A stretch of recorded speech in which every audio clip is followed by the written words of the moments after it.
Projet Pinget numéro 22, une vidéo un peu spéciale. Pourquoi? Je vais vous l'expliquer dans quelques instants.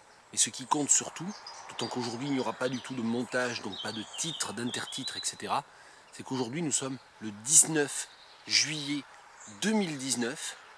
Le 19 juillet 2019, et aujourd'hui on fête au jour près le centenaire de la naissance de Robert Pinget. Il est né le 19 juillet 2019 à Genève.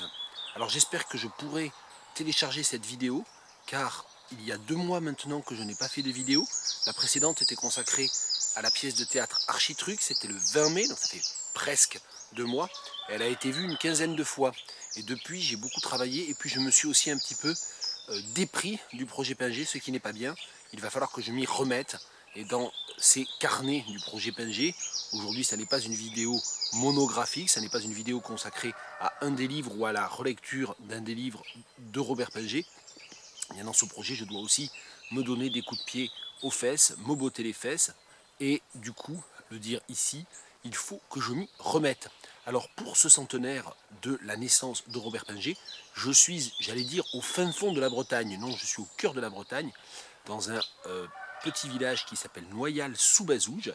Et à Noyal-sous-Bazouges, eh bien, il y a très peu de réseaux, j'ai beaucoup de mal à consulter le web, bien sûr, mais encore plus à télécharger des vidéos sur YouTube. Donc je ne suis pas du tout sûr que je vais réussir à télécharger cette vidéo le jour même, ce qui m'embête beaucoup, mais bon, voilà, je me braque pour pas grand-chose. Alors pour célébrer dans une vidéo courte et donc téléchargeable ce centenaire, je veux rappeler qu'en novembre prochain à Genève, il y aura un grand colloque consacré à Robert Pinget pour marquer ce centenaire, et que je communiquerai sur des questions de traduction et sur les traductions anglaises et allemandes de l'œuvre de Robert Pinget.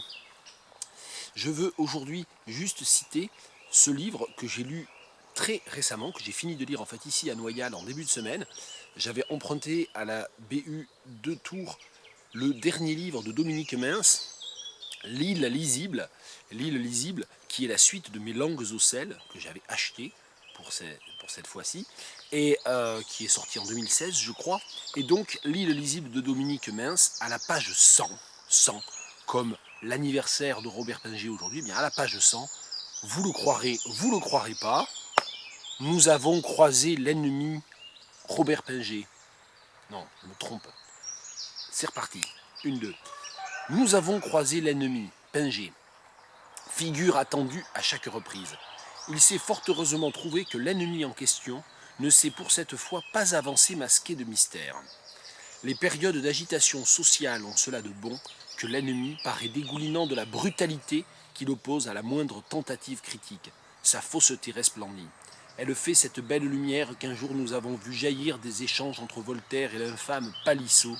Ces jours-là, les palotins finissent tous par se déclarer. Et donc ici, l'ennemi, quand je m'étais trompé sur le début de la lecture, l'ennemi est en italique, suivi du nom de Pinget, donc on ne comprend pas très bien si c'est Pinget qui est l'ennemi, ou si c'est bien entendu, et c'est l'hypothèse majoritaire, une référence au livre de Pinget, un des derniers grands romans de Pinget, L'ennemi. Et en quelque sorte, dans une typographie plus conventionnelle, Pinget devrait être entre parenthèses. Ce qui est intéressant, c'est qu'ici, l'ennemi, la référence à Pinget, permet en fait de justifier une critique qui est une critique sociale et politique à peine voilée, et sans doute évidemment de la situation de répression politique actuellement en France. Le livre de Dominique Mince date de 2018, novembre 2018, pile avec le début d'ailleurs du mouvement des Gilets jaunes. Donc il ne parle pas du mouvement des Gilets jaunes, mais il peut parler de tout ce qu'il y a eu avant, malheureusement. Voilà, donc on fête les 100 ans de Pinget. J'essaie de me remettre au projet, malgré l'été qui n'est pas forcément propice à ça.